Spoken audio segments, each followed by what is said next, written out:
कांग्रेस महासचिव प्रियंका गांधी राजस्थान के दौरे पर हैं। प्रियंका गांधी और अशोक गहलोत ने झुंझुनू के अडावता में हुई सभा में दो बड़े चुनावी वादे किए। पहला, दोबारा सरकार आई तो राजस्थान में हर परिवार की महिला मुखिया को हर साल 10,000 रुपए दिए जाएंगे। इसे 2 या 3 किश्तों में दिया जाएगा। और दूसरा, 500 रुपए में सिलेंडर 1 करोड़ 5 लाख परिवारों को दिया जाएगा। अभी 500 रुपए में सिलेंडर 76 लाख परिवारों को मिल रहा है। वहीं प्रियंका गांधी ने केंद्र की भाजपा सरकार पर हमला बोलते हुए कहा कि इस सरकार के पास कोई विजन नहीं है, रोजगार पैदा नहीं कर रहे। पब्लिक सेक्टर कंपनी रोजगार से बनते थे, उन्हें इस सरकार ने अपने बड़े उद्योगपति दोस्तों को बेच दिया। यदि सभी उद्योगपतियों को देते तो दिक्कत नहीं होती, इससे रोजगार बढ़ते, लेकिन इस सरकार ने चुनिंदा लोगों को दिए। खेती किसानी भी अपने मित्रों को सौंपने वाले थे। प्रियंका गांधी के भाषण की कुछ बड़ी बातें हैं, चलिए आपको बताते हैं।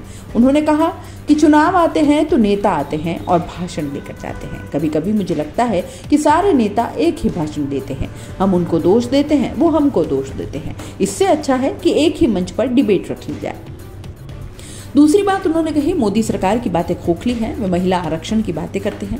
सबसे पहले पंचायतों में महिला आरक्षण कांग्रेस ने दिया, ये कानून लाए, लेकिन आरक्षण कब मिलेगा इसका कुछ पता नहीं है। तीसरा, कांग्रेस ने ओपीएस का वादा किया, लेकिन भाजपा इस पर राजी नहीं। उन्होंने 16,000 करोड़ रुपए के 2 हवाई जहाज अपने लिए खरीद लिए। संसद की नई बिल्डिंग बना दी जिसकी जरूरत नहीं थी, लेकिन कर्मचारियों को देने के लिए उनके पास पैसा नहीं है। चौथा, उन्होंने कहा केंद्र सरकार ने रोजगार नहीं दिए, कमाई बढ़ नहीं रही, ऊपर से महंगाई इतनी बढ़ा दी है कि राज्य सरकारों को महंगाई राहत कैंप लगाने पड़ रहे हैं। कोई बीमार पड़ जाए तो इलाज कराने में घबराहट होने लगती है। राजस्थान में तो सरकार ने 25 लाख रुपए का बीमा करके फ्री इलाज दे दिया। दूसरे प्रदेशों में ऐसी स्थिति नहीं है।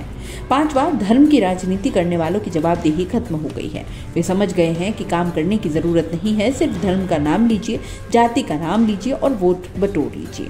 आपको समझना पड़ेगा कि उन्हें आपके काम की बात करनी चाहिए। छठा, उन्होंने कहा कि मैंने देवनारायण मंदिर में मोदी जी के लिफाफे की बात की तो उन्हें इसका बहुत बुरा लगा। यह बात सच होगी, इसलिए उन्हें ये बात चुभ रही है। महिला आरक्षण देने का समय नहीं बताया, यानी लिफाफा खाली है। ईआरसीपी को राष्ट्रीय परियोजना घोषित नहीं किया, यानी मोदी जी का लिफाफा खाली है। सातवां, ये लोग भाजपा नेताओं को मार्गदर्शक मंडल में भेज रहे हैं। मोदी जी आकर कहते हैं कि मुझे वोट दो, वे सीएम तो नहीं बनेंगे, वे तो पीएम हैं। आठवां, मैं भी शहीद की बेटी हूँ, शहीद की पोती हूँ, मैं देश के लिए दिए गए बलिदान की कीमत जानती हूँ। प्रियंका गांधी की सभा में बीजेपी से कई नेता कांग्रेस में शामिल हुए। राष्ट्रीय महिला आयोग की पूर्व अध्यक्ष ममता शर्मा ने मंच पर पहुंचकर कांग्रेस की सदस्यता ली।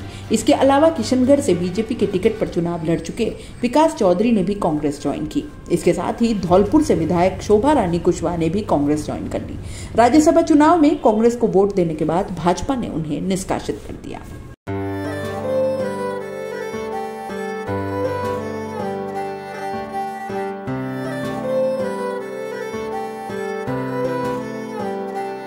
मारे आंगणे की तू है लाडली, मारे बगिया की तू है एक कली।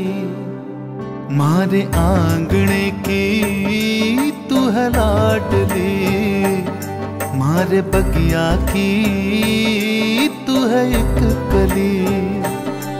जद छोड़ के तू जाएगी हमें लाडो, याद तेरी घनी आएगी। मारे आंगणे की तू है लाडली, मारे बगिया की तू है एक कली। सोजतिया ज्वेलर्स, रिश्तों को नहीं दिलों को जोड़े।